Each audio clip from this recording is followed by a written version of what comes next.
Hello hi नमस्कार प्यारे साथियों, आप सभी का पुनः स्वागत करता हूं। मैं मनोज भट्ट अपने यूट्यूब चैनल यूके टीचिंग परीक्षा की क्लास में। जुड़ जाइए, एक सकारात्मक ऊर्जा के साथ कॉपी कलम उठाना है और मेरे साथ आपको नोट्स बनाते हुए चलना है। हमने सुबह बुद्धि के बारे में परिचर्चा की थी। अब हम किसके बारे में, जो क्या है अधिगम असमर्थता है, जिसे क्या बोलते हैं अधिगम। ठीक है, कठिनाई यानी सीखने में जो आने वाली कठिनाई है। अधिगम क्या होता है, लर्निंग होता है। लर्निंग मतलब सीखना। तो सीखने में जो कठिनाई आती है, जो असमर्थता आती है, जो कठिनाइयाँ आती हैं, उसे हम क्या बोलते हैं, अधिगम असमर्थता बोलते हैं। ठीक है, सबसे पहले प्रयोग किसने किया, 1963 में। किसने किया, सैमुअल क्रिक ने किया। 1 नंबर। ठीक है, अगर 1 नंबर का क्वेश्चन बनेगा तो पूछ लेगा अधिगम असमर्थता या कठिनाई का सबसे पहले प्रयोग करने वाला व्यक्ति कौन है, मनोवैज्ञानिक कौन है, सैमुअल क्रिक है। ठीक है, सैमुअल क्रिक है। अगर हम बात करूं क्या अधिगम अक्षमता की, जो शाब्दिक अर्थ है, तो सीखने की क्षमता की अनुपस्थिति। ठीक है, सीखने की जो क्षमता होती है उसकी अनुपस्थिति। अनुपस्थिति क्या होता है, जब आप स्कूल नहीं जाते थे, विद्यालय नहीं जाते थे। ठीक है, जब आप कक्षा 12 तक पढ़ते थे, आप विद्यालय नहीं जाते थे, तो आप क्या होते थे, उस दिन क्लास में अनुपस्थित होते थे। ठीक है, अगर जाते थे तो उपस्थित होते थे। सीखने की उपस्थिति अधिगम कहलाएगी। देखो, और सीखने की जो क्या है, जो सीखने की क्या है आपकी अनुपस्थिति है, वो क्या कहलाएगी, अधिगम असमर्थता या कठिनाई कहलाएगी। सबसे पहले प्रयोग पूछेगा तो 1969 में किसने, सैमुअल क्रिक ने किया था। ठीक है, क्या होता है अधिगम असमर्थता कठिनाई, स्मृतिका कमजोर होना। ठीक है, प्रत्यक्षीकरण हो गया, अवधान आना कुछ। ठीक है, भावात्मक अस्थिरता होना। ठीक है, उत्तेजनशीलता का आना। ठीक है, उपलब्धि योग्यता में अंतर होना। ये क्या है, ये सब अधिगम असमर्थता के अंतर्गत आती हैं। ठीक है, अधिगम अक्षमता को वाक भाषा पठन लेखन या अंक गणितीय प्रक्रिया में किसी एक या अधिक प्रक्रियाओं में मंदता विकृति व अवरुद्ध विकास के रूप में परिभाषित किया जाता है। ठीक है, जो अधिगम असमर्थता है, जो सीखने में आपको कठिनाई आ रही है, उसको हम क्या, वाक मतलब बोलने में, भाषा, ठीक है, कम्युनिकेशन लैंग्वेज हो गया, पठन हो गया, ठीक है, लेखन हो गया, ठीक है, डिसकैलकुलिया डिसग्राफिया, ठीक है, अफेजिया हो गया। हम इनके बारे में चर्चा करेंगे। जो जो महत्वपूर्ण है वही चीज़ है हमने आपके लिए यहाँ पे ऐड किए हुए हैं। होने को ये बहुत बड़ा अपने आप में चैप्टर है हमने, लेकिन आपके लिए महत्वपूर्ण ही। ठीक है, पूछ लेगा कि जो डिसलेक्सिया है, इसका प्रयोग इसे सबसे पहले किसने खोजा, डिसलेक्सिया रुडोल्फ बर्निल। ठीक है, रुडोल्फ बर्निल का आपको याद रखना है नाम। 1887 में, ठीक है, सर्वप्रथम खोजा गया। इस शब्द को क्या, अंधता भी कहा जाता है, अंधता या क्या कहा जाता है, डिसलेक्सिया कहा जाता है। ठीक है, तो आइए आगे परिचर्चा करते हैं। 1994 में, ठीक है, 1994 में अमेरिका संयुक्त संसदीय समिति ने एक परिभाषा क्या दी अधिगम असमर्थता में, कि केंद्रीय तंत्रिका तंत्र में विकार विषम, जिसमें पढ़ने लिखने सुनने तार्किक योग्यता संबंधी दोष, भाषा संबंधी व गणितीय दोष अधिगम असमर्थता है। ठीक है, किसने परिभाषा दी, 1994 में। तो 1994 में अमेरिका संयुक्त संसदीय समिति ने एक परिभाषा दी, जो केंद्रीय तंत्रिका तंत्र है। ठीक है, उसमें जो विकार विषम आते हैं, पढ़ने में लिखने में सुनने में तार्किक योग्यता में, जो दोष आते हैं भाषा संबंधी गणितीय दोष, ये किसके अंतर्गत आते हैं, अधिगम असमर्थता के अंतर्गत आते हैं। ठीक है, यहाँ तक समझ गए, कोई परेशानी कोई इशू तो बताइए, नहीं तो हम परिचर्चा करेंगे इसकी प्रकृति के बारे में। ठीक है, यह क्या है, एक आंतरिक विकार है। प्रकृति याद रखना, प्रकृति अगर आपको इसके नेचर के बारे में पता होगा तो आप अधिगम असमर्थता को इजी से समझ जाएंगे, आपको कोई समस्या उत्पन्न नहीं होगी। तो आंतरिक विकार है ये। ठीक है, स्थायी स्वरूप होता है इसका, केंद्रीय तंत्रिका तंत्र का विकार है। ठीक है, यह क्या है, एक जैविक समस्या है और एक क्या है, मनोवैज्ञानिक समस्या भी है, इसकी प्रकृति है। ठीक है, कारण क्या होते हैं, वंशानुक्रम। ठीक है, जो आपके क्या, आपको क्या, आपके पूर्वजों से मिल जाता है किसी को, जो अधिगम असमर्थता है। ठीक है, जो क्या आंखों का, आप बोलते हैं कि जो कलर्ड ब्लाइंड होता है। ठीक है, आप क्या रंगों को पहचान नहीं कर पाते हैं, ये केस आपको बहुत मिलता है कि आपको पूर्वजों से आपको मिला हुआ है। वातावरण, आप जिस प्रकार के वातावरण में रहोगे। ठीक है, मस्तिष्क दोष, आपके मस्तिष्क में कोई चोट लग गई, कोई आघात हो गया उसके कारण। ठीक है, और जन्म पूर्व अवस्था के समय, ठीक है, जब क्या होता है, एक बच्चा जन्म लेता है उस समय क्या हुआ, उसकी जो डिलीवरी होती है जन्म की, उसमें औजारों का प्रयोग से क्या हो सकता है, उसमें क्षति पहुंच सकती है। तो ये क्या है, अधिगम असमर्थता के क्या होते हैं, ये कारण होते हैं। ठीक है, प्रकृति और कारण समझ गए। देखो इंपॉर्टेंट आपके लिए है, एलेना बॉर्डन ने डिसलेक्सिया की पहचान के लिए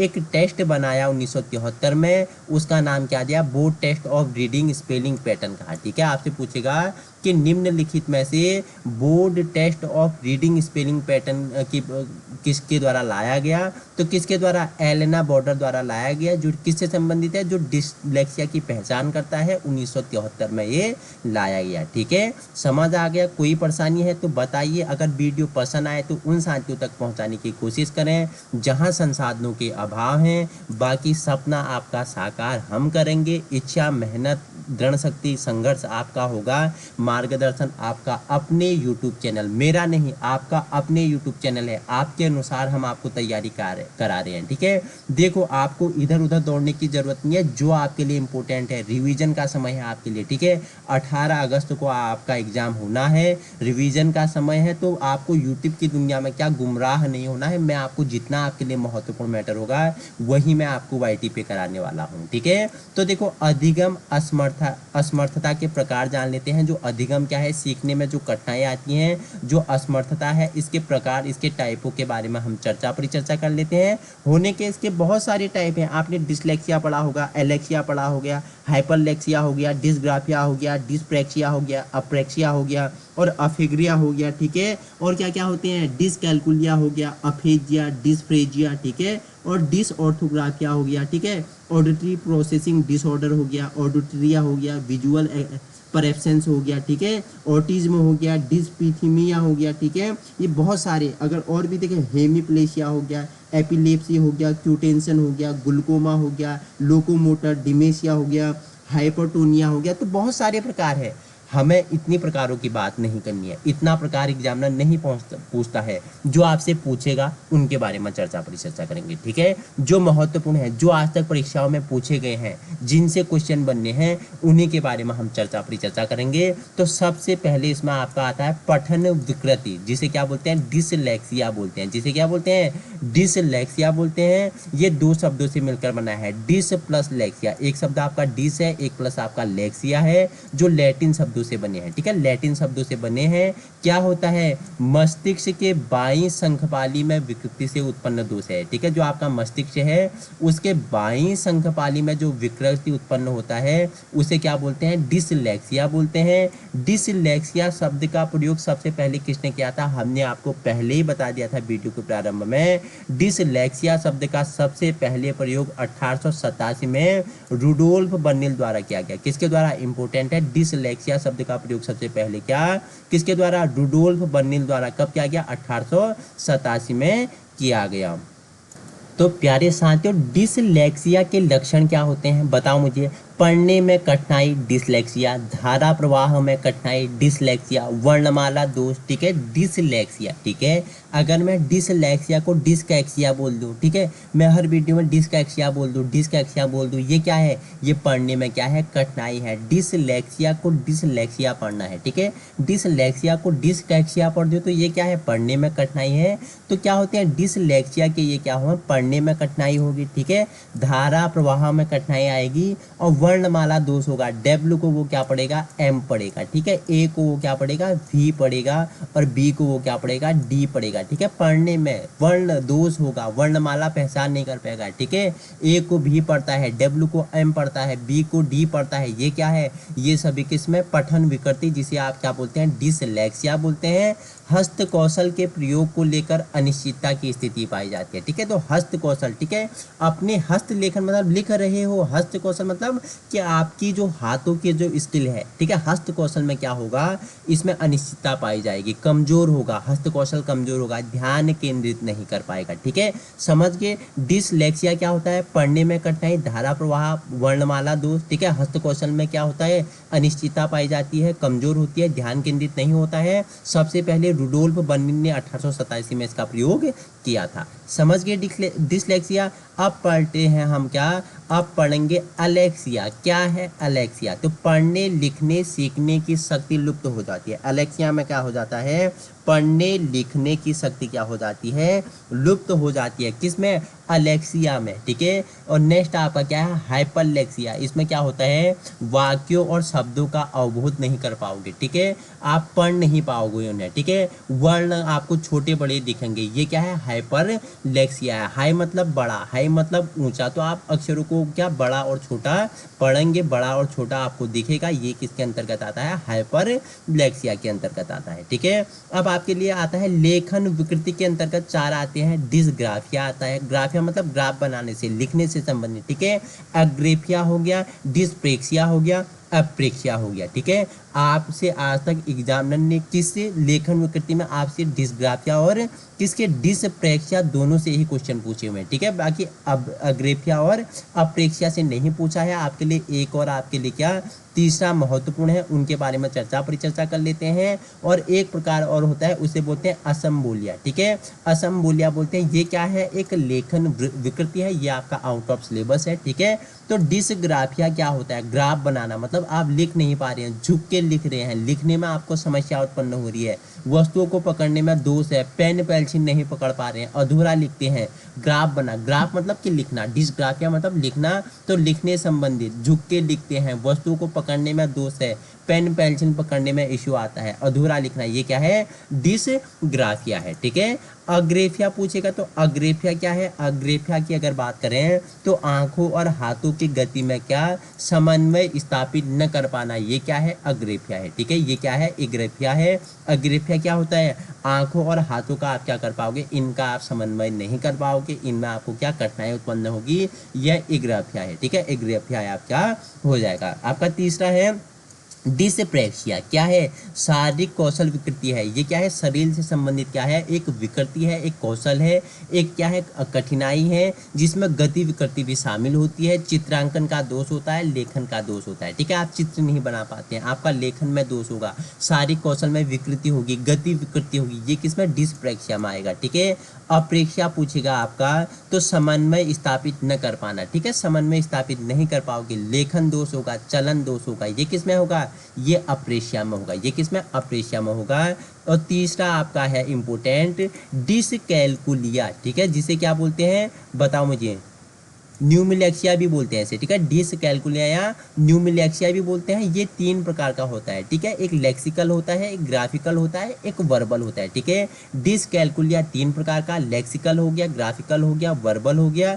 तो डिसकैलकुलिया, कैलकुलिया मतलब कैलकुलेटर, कैलकुलिया मतलब कैलकुलेटर, कैलकुलेटर किस में प्रयोग करोगे, गणित में प्रयोग करेंगे, तो गणितीय विकृति, गणितीय संबंधी विकृति जो कठिनाई आती है, ठीक है, तर्क करने में, गणितीय प्रश्नों को हल करने में जो समस्याएं आती हैं वो गणितीय विकृति है। दिशा का ज्ञान कमजोर होता है इसमें, ठीक है। आपसे पूछेगा कि 5वीं क्लास में क्या, आपसे पूछेगा कि कक्षा 8 में नंदू नाम का एक छात्र पढ़ता है, नंदू कौन है, हमारा एक काल्पनिक छात्र है, ठीक है, वह गणित के सवाल को बनाने में दिलचस्प नहीं लेता है, उसे क्या आते हैं, भ्रम उत्पन्न होते हैं, वो गणित के सवाल को सॉल्व करने में उसमें समस्या उत्पन्न होती है। तो यह कौन सी क्या है, यह कौन सी असमर्थता है, यह कौन सी विकृति है, तो ये डिसकैलकुलिया है। डिसकैलकुलिया नहीं पूछेगा तो न्यूमेलेक्सिया हो गया, ठीक है, न्यूमेलेक्सिया आपका राइट आंसर हो जाएगा। ये आपके लिए इतना इंपॉर्टेंट था, जितना आपके लिए इंपॉर्टेंट है उसी के बारे में हम परिचर्चा करेंगे, बाहर की चीजें आपको हम नहीं बताएंगे। चौथा आपके लिए है, चौथा क्या है,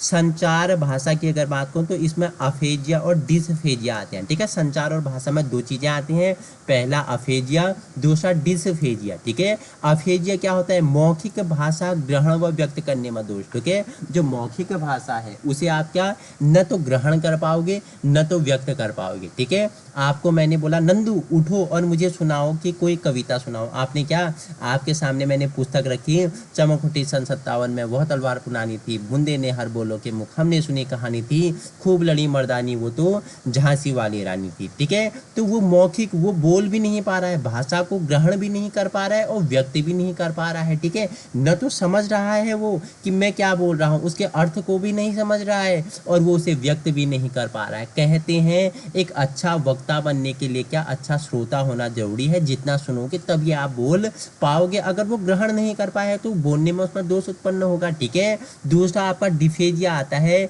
विचारों की अभिव्यक्तिकरण करने में इसमें क्या आता है, दोष आता है। जो आपके थॉट हैं, जो आपके विचार हैं, आप उन्हें क्या अभिव्यक्त नहीं कर पाते हैं, वो क्या है, डिफेजिया है, ठीक है। समझ के संचार भाषा में अफेजिया और डिफेजिया, ठीक है। एक होता है आपका क्या, डिसऑर्थोग्राफिया होता है, क्या होता है, वर्तनी संबंधी विकार, ठीक है। वर्तनी संबंधी विकार को क्या बोलते हैं, डिसऑर्थोग्राफिया बोलते हैं, ठीक है। और डिमेशिया क्या होता है, बताओ मुझे, डिमेशिया क्या होता है, स्मृति, चिंतन और तार्किक दोष क्या होता है, डिमेशिया होता है, ठीक है। समझ गए इतना, कोई इशू, कोई दुख, कोई दर्द बताइए मुझे, मैंने आपको इजी शब्दों में बताया है, ठीक है। और देखो आपको बताता हूँ, देखो अगर अधिगम अक्षमता का अध्ययन पूछेगा तो क्रुक्सेक ने 1972 में 40 शब्दों का क्या किया था, एक शब्दकोश तैयार किया था। आपसे पूछेगा 1972 में 40 शब्दों का एक शब्दकोश किसके द्वारा तैयार किया गया, तो क्रुक्सेक द्वारा, ठीक है। और कुर्ट गोल्डस्टीन ने 1927 से 1939 में प्रथम युद्ध जब चल रहा था तब क्या किया, मस्तिष्क से क्षतिग्रस्त सैनिकों की अधिगम संख्याओं का किसने अध्ययन किया था। आपसे पूछेगा जब प्रथम विश्व युद्ध चल रहा था 1927 से 1939 तक आपको दिया है ये, लेकिन जब प्रथम विश्व युद्ध आपको पता है कब चला था, प्रथम विश्व युद्ध आपको पता है 14 से 19 तक चला था, ठीक है। तो उसी के बाद बोल रहा है 1927 से 39, ठीक है। जब वो समाप्त होता है उसके बाद कुर्ट गोल्डस्टीन ने जो क्षतिग्रस्त सैनिक थे उनके अधिगम समस्याओं का इन्होंने क्या किया था, अध्ययन किया था। और देखो सैमुअल किर्क ने association for children with learning disability का एक संघ बनाया था। आपसे पूछ लेगा, बहुत ही महत्वपूर्ण क्वेश्चन है, ऐड नहीं किया है तो मैं आपको क्या बता रहा हूँ, फटाफट नोट कर लेना आप मेरे साथ। निम्नलिखित में से किसने, क्वेश्चन बनेगा कि निम्नलिखित में से किसके द्वारा association for children with learning disability संघ बनाया गया, तो किसके द्वारा, सैमुअल किर्क द्वारा बनाया गया था। कौन थे सैमुअल किर्क, जिन्होंने सबसे पहले अधिगम अक्षमता शब्द का प्रयोग किया था, 1963 में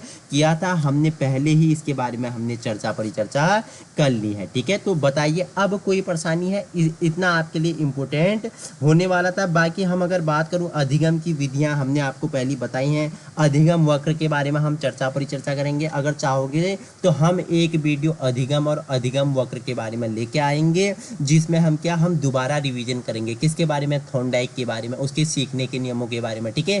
थॉर्नडाइक के 3 मुख्य नियम, ठीक है, प्रभाव का, तत्परता का, अभ्यास का, 5 गौण नियम के बारे में परिचर्चा करेंगे, ठीक है। पावलोव हो गए, ठीक है, कुत्ते पर प्रयोग किया था, कहाँ के मनोवैज्ञानिक थे, ठीक है, मुझे बताना, स्किनर हो गए, ठीक है। और हमारे क्या, जीन पियाजे हो गए, ठीक है। ये आपके क्या सिलेबस में ऐड है, इनके बारे में अगर आप चाहोगे तो हम एक शॉर्ट वीडियो लेके आएंगे जिसके बारे में परिचर्चा करेंगे। वीडियो को अधिक से अधिक उन साथियों तक पहुंचाओ जहां संसाधनों के अभाव है। बाकी आपके लिए एक खुशखबरी है, मैं आपको क्या, राइट टू एजुकेशन, ठीक है, RTE, ठीक है, एक वीडियो पहली कराई है लेकिन वो बहुत ही डीपली वीडियो है, अब उसे नहीं देखना है, मैं आपको बोल रहा हूँ उसे नहीं देखना है, मैं आपको नया कराऊंगा, ठीक है। 3 पेज में मैं आपको, बताओ क्या था, बताओ जो RTE था उसमें कितनी धाराएं थी, बताओ मुझे फटाफट, मैं जो कितनी धाराएं थी बताओ मुझे फटाफट, बताएंगे कितनी धाराएं, बताओ कितनी धाराएं हैं उसमें, 7 अध्याय हैं और कितनी, बताओ मुझे कितनी धाराएं हैं, आप बताएंगे मुझे फटाफट, मुझे आपका आंसर चाहिए, ठीक है। बताएंगे हम उनको 3, ठीक है, करीब 20 मिनट में हम RTE के बारे में परिचर्चा करेंगे, ठीक है। प्रमुख धारा और जो अध्याय हैं उनके बारे में जानेंगे। बाकी आप जानते हैं कि आपके लिए महत्वपूर्ण होने वाला है, एक क्वेश्चन बनने वाला है, तो जुड़ना है आज ही और अपने सपनों को साकार करना है अपने YouTube चैनल उत्तराखंड टीचिंग परीक्षा पर। बस हमें आपका क्या चाहिए, एक पोस्ट चाहिए, आपने क्या करना है, एक पद को छीनना है, ठीक है। हम आपका मार्गदर्शन करेंगे, ठीक है, आपको हम नोट्स प्रोवाइड करेंगे, बिल्कुल निःशुल्क नोट्स आपके पास हैं, ठीक है। देखो सिलेबस कंप्लीट नहीं हो पा रहा तो मैंने आपके लिए एक अनुभवी टीचर भी आपके लिए रख लिए हैं, पुष्कर महोदय जी, पुष्कर सर जी आपके साथ जुड़े हैं, दिन प्रतिदिन आपके साथ क्या अच्छा कंटेंट, करंट अफेयर उत्तराखंड से संबंधित चर्चाएं परिचर्चा चल रहे हैं। तो आपको जुड़ना है, अपने साथियों को भी बताना है कि अगर आपको अपने सपने साकार करने हैं तो आज ही अपने यूट्यूब चैनल कहाँ, यूके उत्तराखंड टीचिंग परीक्षा को क्या करना है, संलग्न करना है। बाकी इसकी PDF मैं आपको टेलीग्राम में प्रोवाइड करवा दूंगा, व्हाट्सएप ग्रुप में प्रोवाइड करवा दूंगा, ठीक है। और जिसके मुझे पर्सनल SMS आते हैं मैं उन्हें भी इसकी PDF क्या करवा देता हूँ, प्रोवाइड कर देता देता हूँ। इसमें कोई संकोच वाली बात नहीं है, निःशुल्क शिक्षा आपके लिए है। आपके सपनों को साकार करने का हमने क्या मन में एक दृढ़ संकल्प रखा है कि आपके सपनों को साकार करेंगे, चाहे हमें दिन रात एक क्यों ना करना पड़ जाए। Thank you so much.